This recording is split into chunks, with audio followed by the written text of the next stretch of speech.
Done है ना। आ जाओ अपन ये काम शुरू करते हैं अभी, है ना। पूरा का क्या नाम है, आज हम लोग एक और नया टॉपिक पढ़ेंगे। आज नए टॉपिक की बात करेंगे। आज का नया टॉपिक होगा अपना क्या, मीटर ब्रिज, है ना, जो बेसिकली व्हीटस्टोन ब्रिज पे बेस्ड है।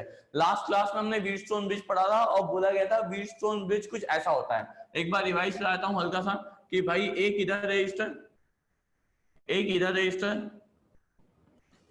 एक इधर रजिस्टर, है ना, और एक इधर, राइट। इधर एक गैल्वेनोमीटर लगा लेते थे हम और बोलते थे कि इधर एक क्या नाम है अपना बैटरी लगा लो, राइट। इतनी बातें हम लोग करते थे और बोलते थे कि भाई ऐसे में क्या है कि ये वाला रेजिस्टेंस अगर मान लो R1 है, ये वाला रेजिस्टेंस R2 है, ये वाला रेजिस्टेंस R3 है, ये वाला रेजिस्टेंस R4 है, ये गैल्वेनोमीटर है ना। अब ये व्हीटस्टोन ब्रिज बैलेंस कब कहलाएगा, जब इसमें कोई करंट ना जाए, राइट। मतलब गैल्वेनोमीटर में कोई करंट ना जाए, है ना। तो हम लोग बोलेंगे इफ I इक्वल टू 0, है ना, जो I मार्क कर रखा है वो 0 है, तो व्हीटस्टोन ब्रिज इज बैलेंस्ड।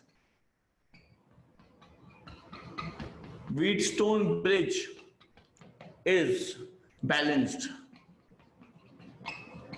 ये बैलेंस्ड व्हीटस्टोन ब्रिज है ना। इसी को कभी कभी ऐसे भी बोला जाता है कि गैल्वेनोमीटर, मैंने बताया होगा पिछली क्लास में, को वापस रिपीट कर देता हूं, है ना। Galvanometer shows null deflection.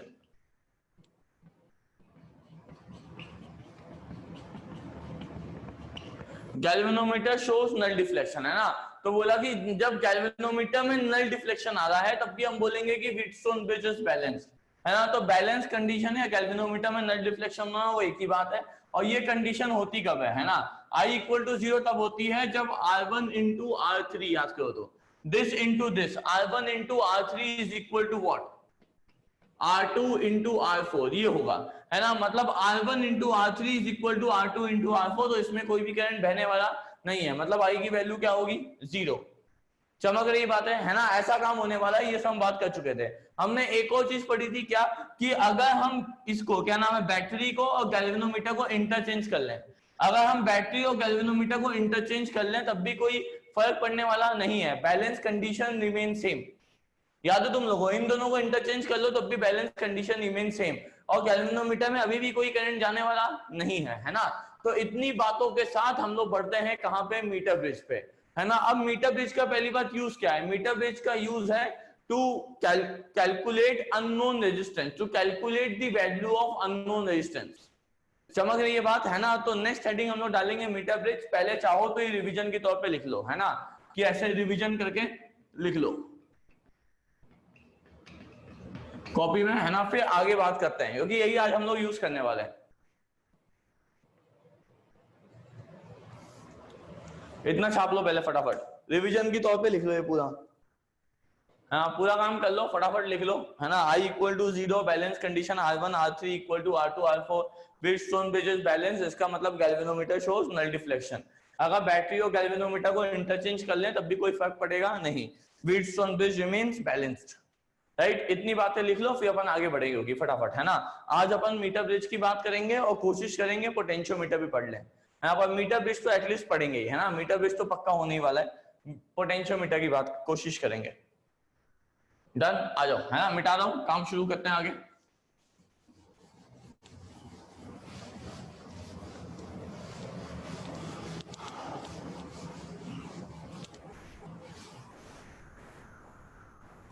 समझो बात को, है ना। मैं अगला लिखता हूं, हेडिंग डाल रहा हूं क्या, मीटर ब्रिज।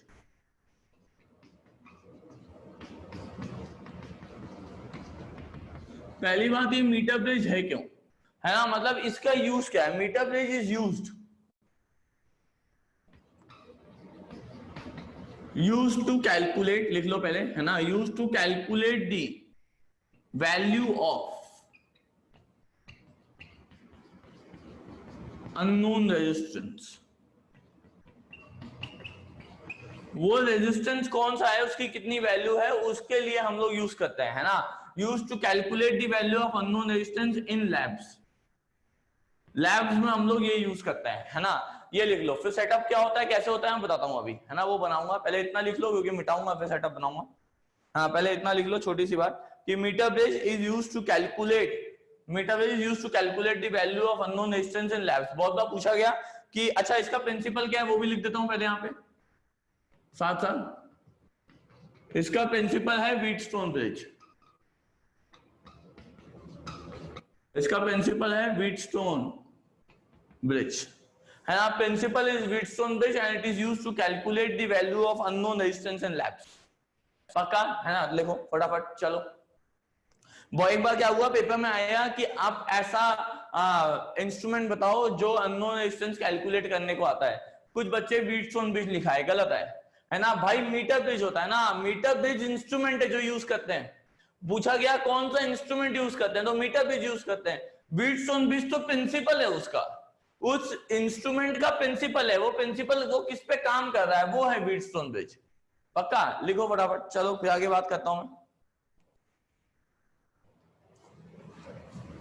है ना। डायग्राम बनाऊं, सेटअप बनाऊं, है ना, चित्र बनाता हूं। सुनो, चित्र बना रहा हूं, देखो कैसे कैसे काम होने वाला है, समझना बात को, देखना, है ना। बोला चित्र बनाते हैं, बोला चित्र कुछ ऐसा है,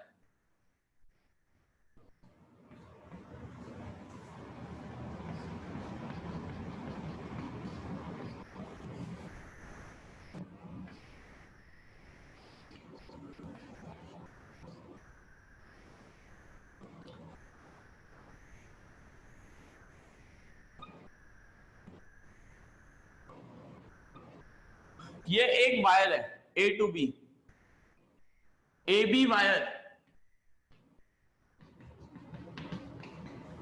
ए बी वायर है ना, जिसकी लेंथ 1 मीटर है, मतलब 100 सेंटीमीटर है। इसीलिए बेसिकली इसको मीटर ब्रिज भी कहते हैं, क्योंकि 1 मीटर का वायर लग रहा है। क्या लग रहा है, 1 मीटर का वायर, है ना। तो इसीलिए ऐसी बात की गई।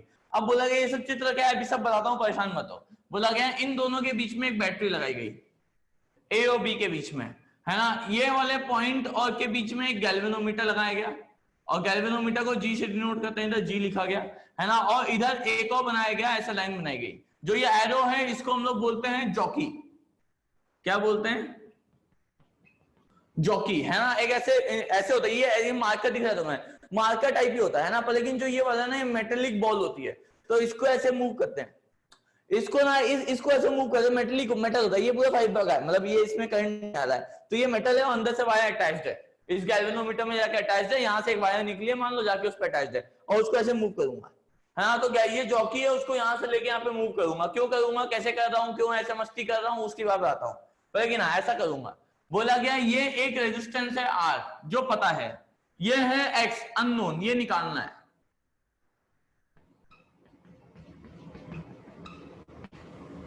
राइट, अब समझना। बोला गया कि जो ये वाले मोटे, ये मोटा मोटा क्या है, स्ट्रक्चर बना रखा है, ये मोटा मोटा क्या है, ये है मेटेलिक स्ट्रिप्स, या कॉपर की स्ट्रिप्स होती है, कॉपर थिक स्ट्रिप्स,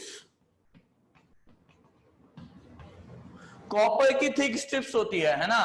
तो ये लिखा गया, बोला कॉपर की थिक स्ट्रिप्स है, ये मोटी मोटी वायर जो है ना, जो मोटी वाली है वो है। क्यों, क्योंकि कॉपर की थिक, थिक इसलिए लिया है कि उसका रेजिस्टेंस ना ऐड हो, क्योंकि ये रेजिस्टेंस हम लोग कैलकुलेट नहीं करने वाले आगे चल के, है ना। और ये इसका रेजिस्टेंस नेग्लिजिबल है, तभी तो जो इसका पोटेंशियल है वही इसका पोटेंशियल है। मतलब ये वाला पॉइंट ए पे, तो ये वाला पॉइंट ए पे। याद करो कनेक्टिंग वायर, कनेक्टिंग वायर में हम ऐसा बोलते थे कि जिसका रेजिस्टेंस जीरो होगा, कनेक्टिंग वायर का रेजिस्टेंस जीरो, इसीलिए उसके across potential remain same. Connecting wire का रेजिस्टेंस जीरो, इसीलिए उसके क्रॉस पोटेंशियल सेम। तो ये वाला ए, तो ये बी है। अब ये वाला बी है, तो ये भी पॉइंट बी है। अब यहाँ पे रेजिस्टेंस तो ये कुछ और है, तो इसको मान लेते हैं सी पॉइंट, ये सी, तो ये भी सी, ये भी सी, और इस वाले पॉइंट को डी बोल लेता हूं।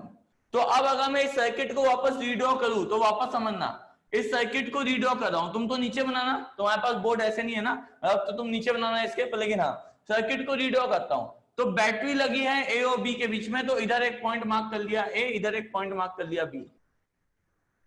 पक्का, दो और पॉइंट है, एक सी और एक डी, तो मैंने एक ऊपर मार्क कर लिया सी, एक नीचे मार्क कर लिया डी। तुम सोचोगे साहब ऐसे व्हीटस्टोन ब्रिज टाइप्स क्यों बना रहे हो, अबे मुझको पहले से ही पता है कि व्हीटस्टोन ब्रिज प्रिंसिपल है भाई, पहले से ही मुझे पता है ना यार, तो मैं उसको वैसे ही बना रहा हूं कि तुम लोग को विजुअलाइज कर ले, और कोई बात नहीं है, समझो।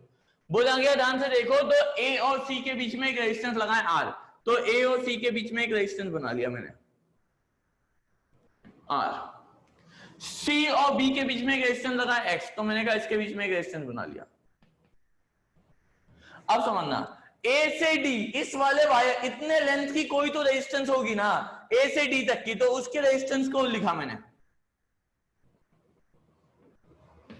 Are A D, resistance of AD length है ना, इतने लेंथ की वायर की रेजिस्टेंस आर ए डी। उसके बाद डी और बी के बीच में एक और लगा हुआ है,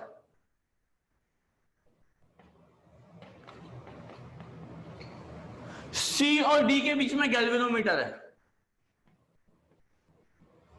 राइट। और ए और बी के बीच में बैटरी लगी हुई है, तो ए और बी के बीच में बैटरी।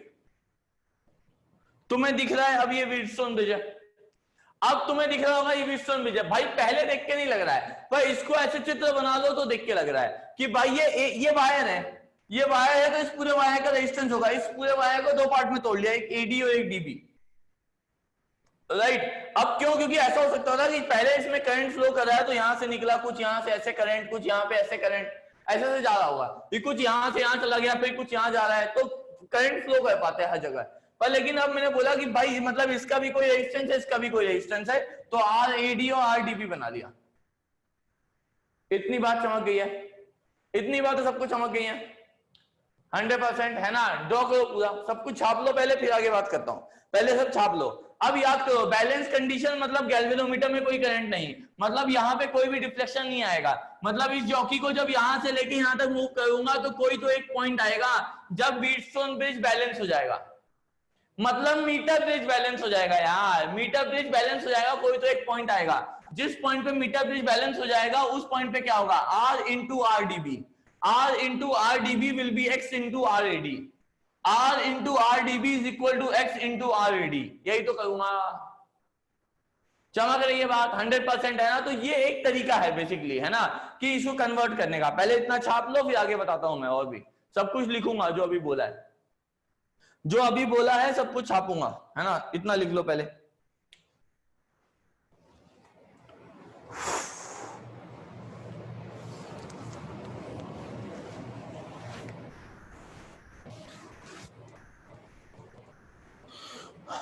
हाँ, छाप लिया तुम लोगों ने, है ना। तो मतलब क्या है कि अगर गैल्वेनोमीटर शोज नल डिफ्लेक्शन, मतलब बैलेंस कंडीशन है ना, गैल्वेनोमीटर शोज नल डिफ्लेक्शन, अगर बैलेंस कंडीशन है तो उसका मतलब क्या है, उसका मतलब यह है कि this into this is equal to this into this. कौन सा दिस? अरे R into R DB equal to X into R AD for balance condition, right. तो मैंने कहा कि अगर गैल्वेनोमीटर शोज नल डिफ्लेक्शन, इस जॉकी को लेके यहां से नाचता रहा पूरा का पूरा, तो किसी एक समय तो ऐसा हुआ, तो मैं मान लेता हूं कि ये वाली लेंथ L1 है, ये वाली लेंथ या L है ना। अगर ये वाली लेंथ L है तो ये वाली लेंथ कितनी है, 100 माइनस L। अरे पूरी लेंथ जो वायर की है वो 100 सेंटीमीटर की है, तो ये सेंटीमीटर में मेजर किया गया बस, तो L जो ये लेंथ है वो सेंटीमीटर में, अगर L है तो यहाँ पे होगा 100 माइनस L, राइट। तो अगर बैलेंस कंडीशन होगी तो मैं क्या लिखूंगा, तुम तो इसके नीचे ही बनाओगे, सब कुछ लिखते चलोगे, है ना। हाँ, इस वाले सर्किट के नीचे बनाओगे। बोला इन बैलेंस कंडीशन,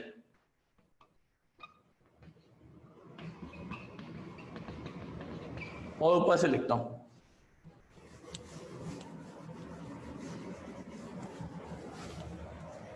ये एक्स है। हाँ हाँ, बोला इन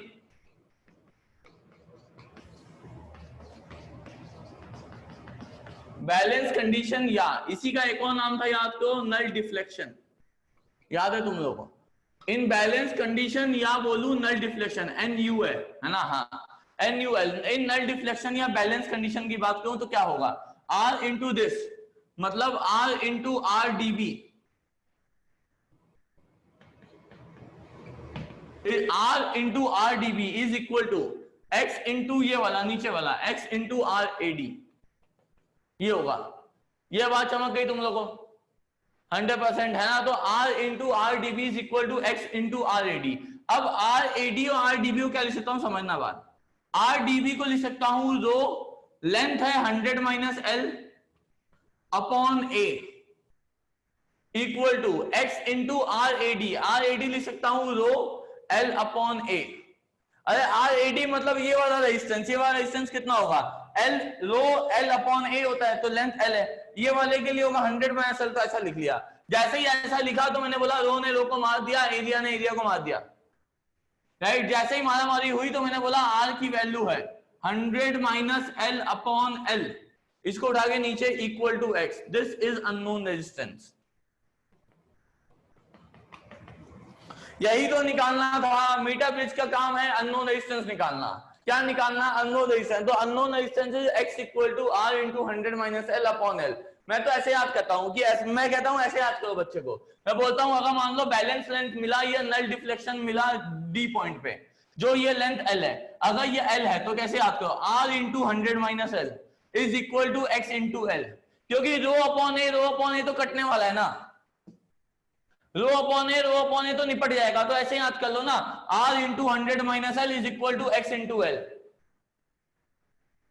चमका ही नहीं तुम लोगों, चमक गई बात है ना। r into 100 minus L is equal to x into L, है ना। ऐसी बात मान लो, कोई भी दिक्कत होने वाली नहीं है। तो r into 100 minus L upon L is equal to x, ऐसी कहानी कर दी। डन। सेटअप, ये पूरा का पूरा सेटअप है ना, ये पूरा का पूरा सेटअप की बात कर रहे हैं।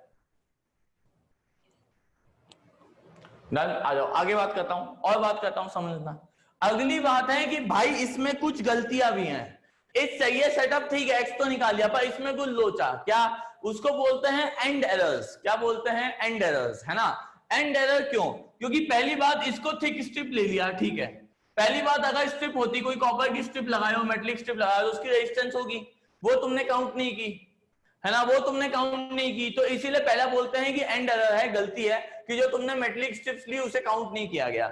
जो वायर्स एंड में लपेटे गए उसे भी काउंट किया गया नहीं। अरे वायर को ऐसे लपेटा होगा ना, लपेटा गया होगा, वायर को बांधना पड़ा होगा ना, तो उस वायर को जो बांधा गया उसे भी काउंट किया नहीं। तो एंड एरर्स बोलते हैं इसको, है ना। ये कभी बोलते हैं कि ऐसा बोलते हैं कि वाई कॉपर की strips are taken as thick. क्यों? क्योंकि भाई वो इसीलिए है ना कि जैसा उसका रेजिस्टेंस नेग्लिजिबल हो। फिर कई बोलते हैं एंड एरर क्या है? End error is due to metallic strips and wires binded, wires binded in the ends, है ना। जो एंड्स में वायर्स बाइंड किए गए हैं उनको कंसीडर किया गया नहीं है, तो एंड एरर है, राइट। अब इस एंड एरर को मिनिमाइज कैसे करेंगे? एरर चमक में आइए, चमकी बात। एंड एरर क्या है? एंड एरर ये है कॉपर स्ट्रिप्स वाली बात, है ना। कॉपर स्ट्रिप्स और जो एंड कनेक्शन है उसको कंसीडर किया गया नहीं। तो बोला इस एरर को अवॉइड कैसे कर सके? बोले इस एरर को अवॉइड करने का तरीका है कि जो नल डिफ्लेक्शन आए वो सेंटर में आए, नल डिफ्लेक्शन आए सेंटर पे आए, है ना। प्रूफ हो उन सब पे कोई जानने की जरूरत नहीं है, कभी कंपटीशन में रहते हैं तो करते हैं हम लोग, है ना। एरर वगैरह में थोड़ा पढ़ते हैं, पर लेकिन अभी उसमें कोई परेशान होने की जरूरत नहीं है। अपने को सवाल ये आता है कि how to minimize end errors, what is end error and how to minimize end error. कभी बोलते हैं why do we use thick copper strips, common sense, वही पूछ रहे हैं ना, बेसिकली पूछ तो वही रहे हैं ना, पर लेकिन वो वाली बात है ना। तो बोला what is end error and how to minimize it. End error है कि कॉपर स्ट्रिप्स और एंड कनेक्शन जो एंड में वायर्स बाइंड किए उसे कंसीडर नहीं किया गया। हाउ टू मिनिमाइज इट, कि जो बैलेंस पॉइंट है वो सेंटर में आना चाहिए, बैलेंस पॉइंट इन बिटवीन, है ना, या in mid point of the wire. समझ रही है बात? तो लिखो end errors in metre bridge, लिखो end error in metre bridge, लिख लो फटाफट, मैं बोल रहा हूं, लिखो end error in metre bridge.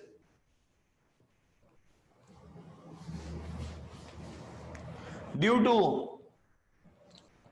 winding of wires in the ends, due to winding of wire in the extreme ends, ऐसा लिख लो, due to winding of wires in the extreme ends, due to winding of wires in the extreme ends, which is not measured, which is not measured,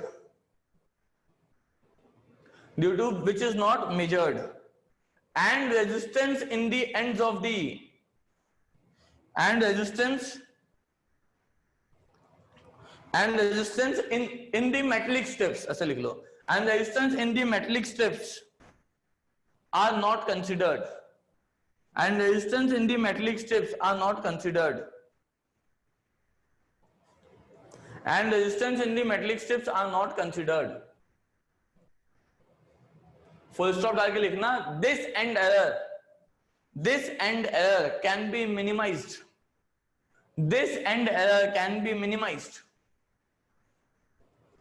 this end error can be minimized by obtaining the balance point, by obtaining the balance point or null point।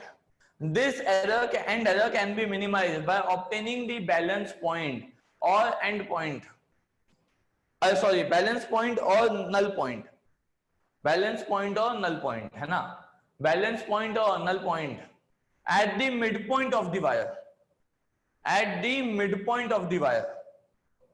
चमक गई बात। अबे यार देखो मैंने तो अपने मन से भी बना के लिखवाया है, तुम्हारा मन है, तुम्हें जैसे लिखना है वैसे लिख लो, रटना मत, रटो मत सिर्फ, है ना, समझो और उसे अपने वर्ड्स में कन्वर्ट करने की कोशिश करो, है ना। हाँ अगर तुम्हें शायद मान लो कभी कभी क्या होता है कुछ बच्चों को इंग्लिश कन्वर्जन में दिक्कत होती है, तो वो रटे तो ठीक है, पर लेकिन मैं कहता हूं खुद से लिखने की कोशिश करो, है ना, उसकी आदत डालो, है ना, कोई दिक्कत नहीं है पक्का। अब कभी कभी ये भी सवाल पूछते हैं कि बताओ भाई अगर इन दोनों को इंटरचेंज कर दिया तो क्या फर्क पड़ेगा, कुछ नहीं। बोला इन दोनों को इंटरचेंज कर दिया तो बताओ नल पॉइंट में क्या फर्क पड़ेगा, कुछ नहीं पड़ेगा, सन्नाटे हो गया भाई, कुछ नहीं पड़ेगा। मीटर ब्रिज है, मीटर ब्रिज में गैल्वेनोमीटर और बैटरी को इंटरचेंज करो, कुछ फर्क पड़ता नहीं है, तो नल पॉइंट अभी भी वही रहेगा। मान लो पहले 40 सेंटीमीटर पे आया था तो अभी भी 40 ही रहेगा, कुछ फर्क पड़ने वाला नहीं है। चमक गई है बात, चमक गई है बात, है ना, 100% पक्का। एक और समझना, कभी कभी ये भी बोलते हैं, क्या बोलते हैं कि एक बात बताओ अगर इन दोनों को इंटरचेंज करूं तो क्या फर्क पड़ेगा, अगर इधर x कर दूं इधर r कर दूं, है ना, x and r are interchange, है ना, तो ऐसा लिख रहा हूं मैं, if x and r is interchanged, है ना, तो क्या होगा, तो बोलते हैं then new balance point is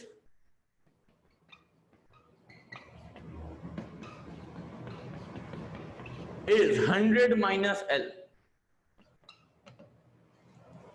तुम सोचो, कॉमन सेंस से सोचो भाई, इस x को उठा के इधर ले आए, r को उठा के इधर ले गए, तो ये भी पलटी में आ जाएंगे, मतलब ये 100 माइनस l इधर l इधर, मतलब क्या होने वाला है, कॉमन सेंस प्रैक्टिकली। अंग्रेजी में मत जाओ, अंग्रेजी में जाओगे कंफ्यूज ही आ जाओगे, मेरी बात सुनो, कंफ्यूज हो जाओगे, मेरी बात सुनो। बोला गया मान लो इधर पहले 40 है इधर 60 है, इन दोनों को इंटरचेंज कर दिया, तो अब यहां 60 यहां 40, भाई सही बात है ना, अगर इन दोनों को इंटरचेंज कर दिया तो अब यहां 60 यहां 40, क्या फर्क पड़ेगा, कुछ फर्क पड़ने वाला नहीं है। चमक गई ये बात, है ना, तो बस इंटरचेंज होने वाले हैं और कुछ भी होने वाला नहीं है, तो ऐसी बात है, तो छोटी सी बात लिख दी मैंने कि ऐसा भी हो सकता है, पक्का, है ना। और सर्किट में ध्यान रखना, मीटर ब्रिज में झोल क्या करते हैं, कभी यहां x बनाते हैं कभी यहां r बनाते हैं, तो जब सर्किट के हिसाब से इक्वेशन बनेगी, अगर यहां पे मान लो r होता और यहां पे x होता और ये वाली लेंथ l ही है, बोला बैलेंस पॉइंट अब आ रहा है 40 पे, तो मैं क्या लिखूंगा, x into 100 minus l is equal to r into l। मैं देखूंगा ना कहां पे x कहां पे r, अगर यहां पे x है और बोला l है बैलेंस पॉइंट, तो मैं लिखूंगा x into 100 minus l is equal to r into l। तो मीटर ब्रिज में क्या देखना इंपॉर्टेंट है, सर्किट, सर्किट देखो पहले क्या है, डायग्राम बन के आएगा पेपर में कि डायग्राम क्या है, कहां x है कहां r है, पहले वो देखो, है ना, फिर उसके बाद इक्वेशन लिखो। कुछ बच्चे होते हैं जो फॉर्मूले रट लेते हैं कि सर x की वैल्यू है, कहीं पे फॉर्मूला बच्चा ऐसे रट लेता है, सर x की value r upon 100 minus l। अबे ये थोड़ी है, उल्टा भी तो हो सकता है, अभी तो पहले बताया कि इधर r हो इधर x हो, तो राइट, तो आपको कॉन्सेप्ट याद रखो, क्योंकि बोर्ड में वो यही झोल करते हैं, बच्चा एक याद करके आएगा वो दूसरा चेप देंगे, वो तुम मान लो यहाँ का याद करके आए और उन्होंने उल्टा वाला दे दिया, और कोई उल्टा वाला याद करके आया उन्होंने ये दे दिया, तो अब वो किस्मत पे डिपेंड करेगा। तो मैं कहता हूं ऐसे मत हटो, कॉन्सेप्ट पे ध्यान दो, x into 100 minus l is equal to r into l। चलो कि ये बात है, इतनी आगे बढ़ा जाए क्या, यहां तक कोई डाउट नहीं है, सब छाप लिया तुम लोगों ने, सबने छाप लिया है ना। तो ये पूरी कहानी किस पे थी, मीटर ब्रिज पे, किस पे थी, मीटर ब्रिज, है ना। अब नया सेटअप पढ़ेंगे क्या, पोटेंशियोमीटर, क्या पढ़ेंगे, पोटेंशियोमीटर, है ना, उसकी बात करते हैं, सुनो आ जाओ, है ना, पोटेंशियोमीटर की बात करें, लेट्स प्रोसीड, है ना, पोटेंशियोमीटर की बात करते हैं।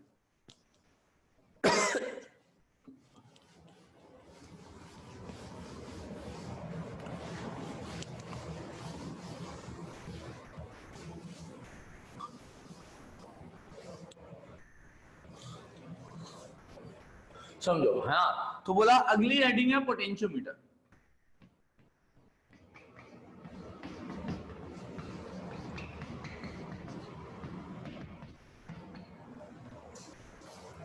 पक्का 100%। तो पहला मुद्दा तो यह है कि इस पोटेंशियोमीटर की जरूरत क्यों पड़ी, क्यों? क्योंकि पोटेंशियोमीटर मेजर करता था पोटेंशियल डिफरेंस। तो लोगों ने बोला इसकी जरूरत क्यों भाई साहब, why do we require potentiometer, ये हम चाहते ही क्यों है? मैंने कहा सुनो मेरी बात मैं कहा पोटेंशियोमीटर क्यों चाहिए, उस पर थोड़ी चर्चा करते हैं, उस पर थोड़ी बात करते हैं पहले। तो मैंने पहले क्वेश्चन लिख लिया एक तरीके से,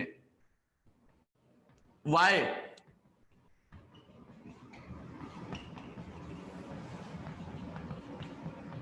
डू वी रिक्वायर पोटेंशियोमीटर। क्यों? क्योंकि भाई एक्चुअली में अगर मैं बात करूं तो पोटेंशियोमीटर पोटेंशियल डिफरेंस मेजर करता है, तो ऐसा एक और इंस्ट्रूमेंट था वोल्ट मीटर। क्या था? Volt meter. तो वोल्ट मीटर यूज कर लेते हैं।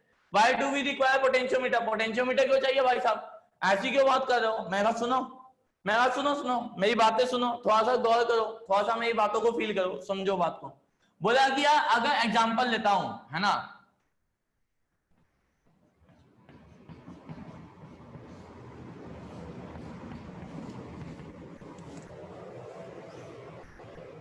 पक्का है ना, अब समझना।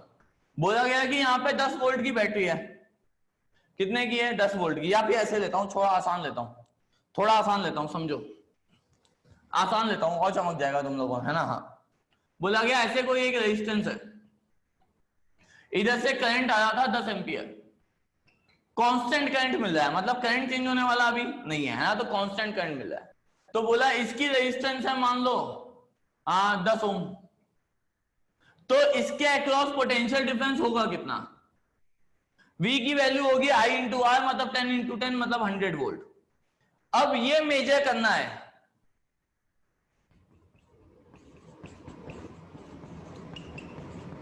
टू बी मेजर्ड, इसको हमें मेजर करना है। सही बोल रहा हूं? पक्का? अब समझना बात। हमने बोला ऐसा मेजर करना था, मैंने कहा ठीक है, अब क्या करूं? मैं कहा देखो, मैं कहा इसके अक्रॉस वोल्ट मीटर लगा लो, क्योंकि पोटेंशियल डिफरेंस मेजर करना है तो वोल्ट मीटर लगा लो। बच्चे ने सीखा था 10th क्लास में, उसने बोला था वोल्ट मीटर। मैं कहा ठीक है, लेकिन इस वोल्ट मीटर की भी रेजिस्टेंस होगी, तो पाया गया इस वोल्ट मीटर की रेजिस्टेंस है 10 ओम। एग्जांपल इजी नंबर्स दे रहा हूं कि हम लोग काम कर पाए, मतलब सीधे आंसर लिख सके। ये वोल्ट मीटर की रेजिस्टेंस। अब वापस करंट आया यहां से 10 एम्पियर, कांस्टेंट करंट आ रहा है, हमने ऐसा मान लिया कि कांस्टेंट करंट सोर्स है जो दे रहा है हमें, ऐसा काम कर रहा है, राइट। तो आई की वैल्यू 10 एम्पियर है। मैंने कहा ठीक है, कोई भी इशू नहीं है। अब समझो, बोला गया ऐसी बात है, हमने कहा ठीक, ओके डन। अब बोला जैसे ही ये लगाया मैंने, मैं कहा समझो करंट कितना जाएगा, यहां से जाएगा 5, यहां से जाएगा 5, इक्वली बढ़ जाएगा, वो इक्वल रेजिस्टेंस है। तो अब पोटेंशियल डिफरेंस कितना है? 5 इंटू 10 मतलब 50, या इधर 5 इंटू 10 कर लो 50। अब उसने मेजर क्या किया?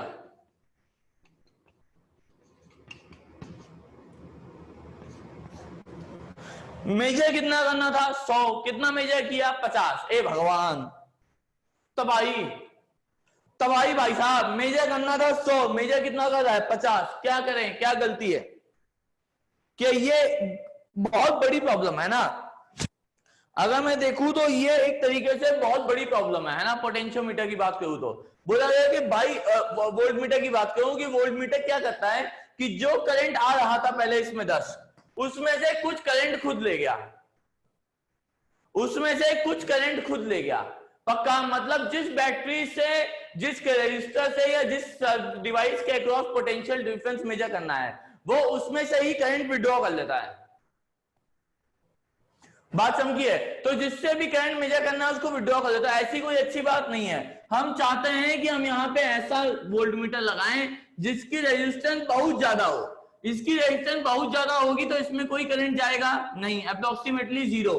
तो भाई ये पोटेंशियल डिफरेंस एग्जैक्ट मेजर करेगा, राइट। तो ऐसे वोल्ट मीटर को जिसकी रेजिस्टेंस बहुत ज्यादा होती है, मतलब इनफाइनाइट रेजिस्टेंस होती है, ऐसे वोल्ट मीटर को बोलते हैं आइडियल वोल्ट मीटर। क्या बोलते हैं? Ideal volt meter. तो हमारी चाहत है आइडियल वोल्ट मीटर बनाना, पर यह चाहत अचाहत ही रह जाती है, यह चाहत कभी पूरी नहीं होती अपनी। क्यों? क्योंकि वोल्ट मीटर का हम जाके प्रिंसिपल पढ़ेंगे कि कैसे काम करता है, क्या होता है, चौथे चैप्टर में पाएंगे कि भाई करंट नहीं फ्लो करेगा तो रीडिंग नहीं दिखाएगा। अगर ये करंट नहीं फ्लो करेगा तो रीडिंग नहीं दिखाएगा, कुछ भी हो पाएगा नहीं। तो ये हमारी चाहत हमेशा अधूरी रह जाती है। ये बात समझ रही है, ये चाहत हमारी हमेशा अधूरी रह जाती है, कुछ भी फर्क पड़ने वाला नहीं है। क्यों? क्योंकि करंट नहीं जाएगा तो रीडिंग ही नहीं दिखाएगा, तो कुछ तो करंट लेगा, कुछ भी करंट लेगा तो आंसर गलत आएगा, कुछ फर्क पड़ने वाला नहीं है ना। तो इसीलिए एग्जैक्ट रीडिंग, एग्जैक्ट 100 वोल्ट में कभी मेजर कर पाऊंगा नहीं। तो पर लेकिन हाँ, मेरी चाहत है आइडियल वोल्ट मीटर बनाना, ऐसा वोल्ट मीटर जो जिससे हम पोटेंशियल डिफरेंस मेजर कर रहे हैं, इसका अगर पोटेंशियल डिफरेंस मेजर कर रहे हैं तो इससे कोई करंट विड्रॉ करे नहीं। चमकी ये बात 100%। तो इसके नीचे नोट डाल के एक पॉइंट लिख लो, we want to construct, note डाल के इसके नीचे लिख लो क्या, we want to construct a voltmeter, we want to construct a voltmeter which has, we want to construct a voltmeter which has infinite resistance, which has infinite resistance,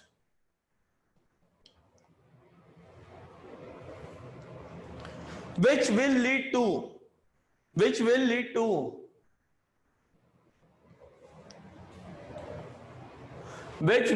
to no current withdrawn, no current withdrawn, which will lead to no current withdrawn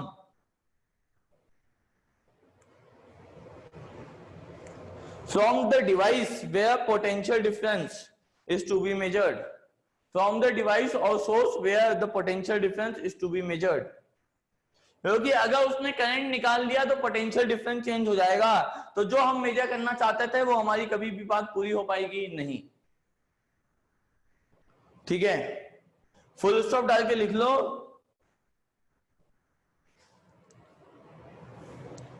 next line में लिखना, voltmeters having infinite resistance, voltmeter having infinite resistance are also known as ideal voltmeter. Voltmeters having infinite resistance are also known as ideal voltmeter। पक्का 100%? इतनी बात समझ गई। एक और चीज बताता हूं, इसी में समझना है ना। देखो ऐसा सवाल तो नहीं आता, ऐसा सवाल नहीं आता, पर लेकिन फिर से बात करता हूं है ना, समझना भाई, वापस रिपीट कर रहा हूं है ना, कि voltmeter which have infinite resistance are known as ideal voltmeter। Voltmeter which has infinite resistance are known as ideal voltmeter। हाँ, अब समझना मेरी बात कि भाई वैसे तो ऐसे सवाल नहीं आते हैं, पर लेकिन हम फील कर रहे हैं कि भाई इसकी जरूरत पड़ी क्यों, है ना। जबरदस्ती ऐसे पढ़ के तो कोई काम बनने वाला नहीं है। तो मैंने कहा क्यों जरूरत पड़ी, पहली बात तो ये जरूरत पड़ी ऐसी बात है। हाँ, अब हम ऐसा चाहते हैं कि जो वोल्टमीटर है वो इस डिवाइस से करंट ना निकाले, है ना। मैंने कहा बिल्कुल सही है। एक और लोचा पड़ा, एक और लोचा कहां पड़ा उसकी बात करता हूं, समझना। एक और लोचा कहां है मेरे पास उसकी बात करें, लेट्स चेक आउट, है ना, देखना बात। एक और लोचे की बात करता हूं मैं, समझो। हाँ, एक और क्या बात हुई उसकी बात करें। देखो, बोला गया कि एक सेल है जिसका ईएमएफ 10 वोल्ट है, और याद है ईएमएफ पढ़ा था एक बार, ईएमएफ 10 वोल्ट है और इंटरनल रेजिस्टेंस है 2 ओम। अब ये ईएमएफ मेजर करना है।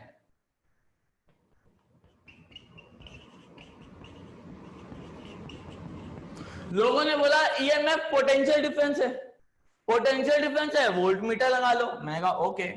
कहा इसके क्रॉस मेजर करना है, मैं हाँ, मैंने कहा पोटेंशियल वोल्टमीटर लगाओ। मैंने कहा ठीक।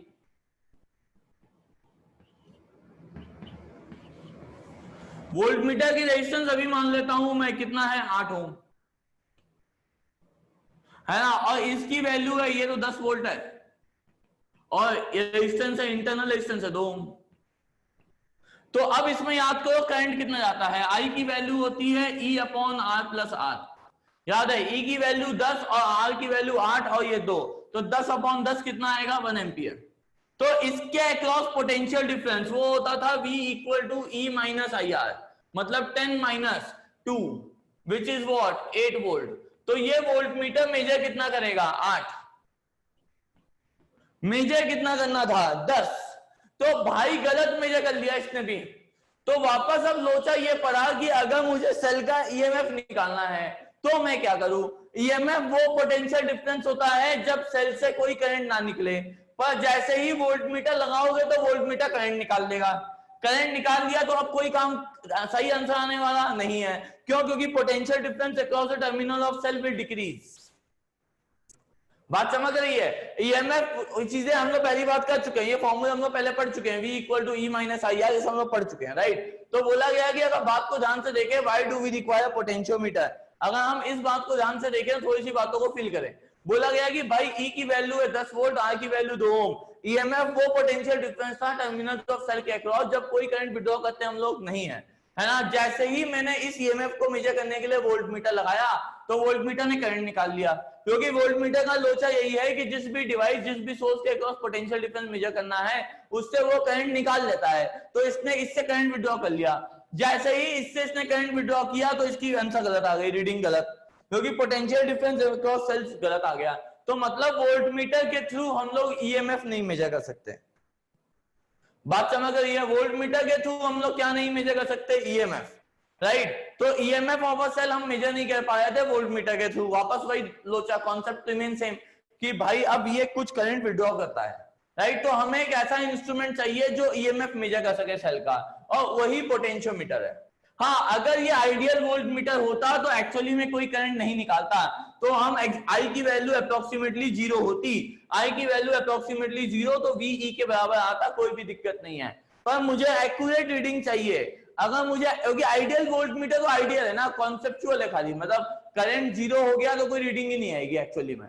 हम प्रिंसिपल आगे आगे पढ़ेंगे हाउ केल्विन वोल्टमीटर वर्क्स, है ना, उसकी अलग बात है। पर लेकिन हाँ, अब ये सबसे बड़ा लोचा, सबसे बड़ी प्रॉब्लम क्या, कि अगर मैं यहाँ पे आइडियल वोल्टमीटर लगा देता तो फायदा बन जाता, पर आइडियल वोल्टमीटर नाम की कोई चीज होती नहीं है।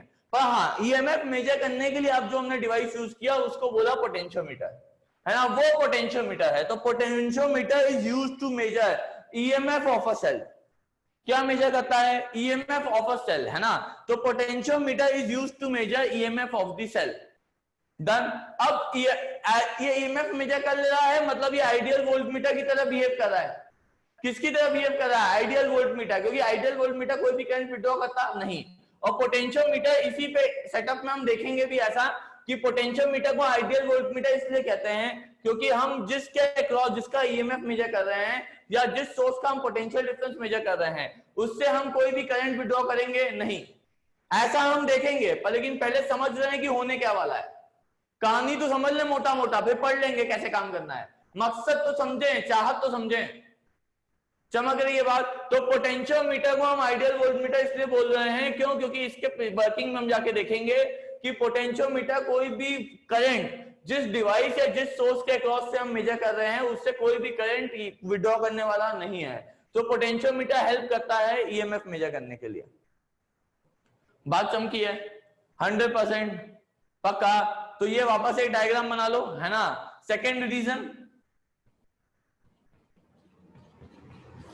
वापस, है ना, सेकेंड रीजन ये उसी में लिख लो। तुमने फर्स्ट लिख लिया था पहले, है ना, एक लिखा था, अब ये सेकेंड रीजन करके लिख लो। फिर नोट कुछ लिखवाता हूं उसके नीचे।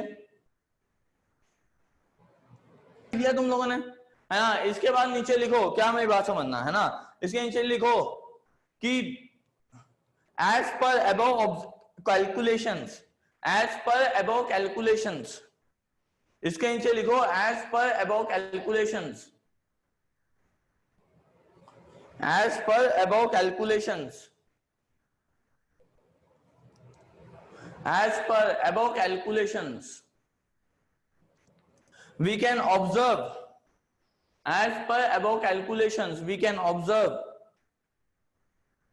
that voltmeter, as per above observations we can observe that voltmeter can't be used, as per above observations, above calculations we can observe voltmeter can't be used to measure EMF of the cell, voltmeter can't be used to measure EMF of the cell. As per above calculations, as per above calculations we can observe voltmeter can't be used to measure EMF of the cell as it withdraws current, as it withdraw current from the cell, as it withdraw current from the cell, as it withdraw current from the cell. Full stop डाल के next line में लिखना hence we use potentiometer, hence we use potentiometer, hence we use potentiometer to measure EMF of the cell, hence we use potentiometer to measure EMF of the cell, hence we use potentiometer to measure EMF of the cell, hence we use potentiometer to measure EMF of the cell, hence we use potentiometer to measure EMF of the cell.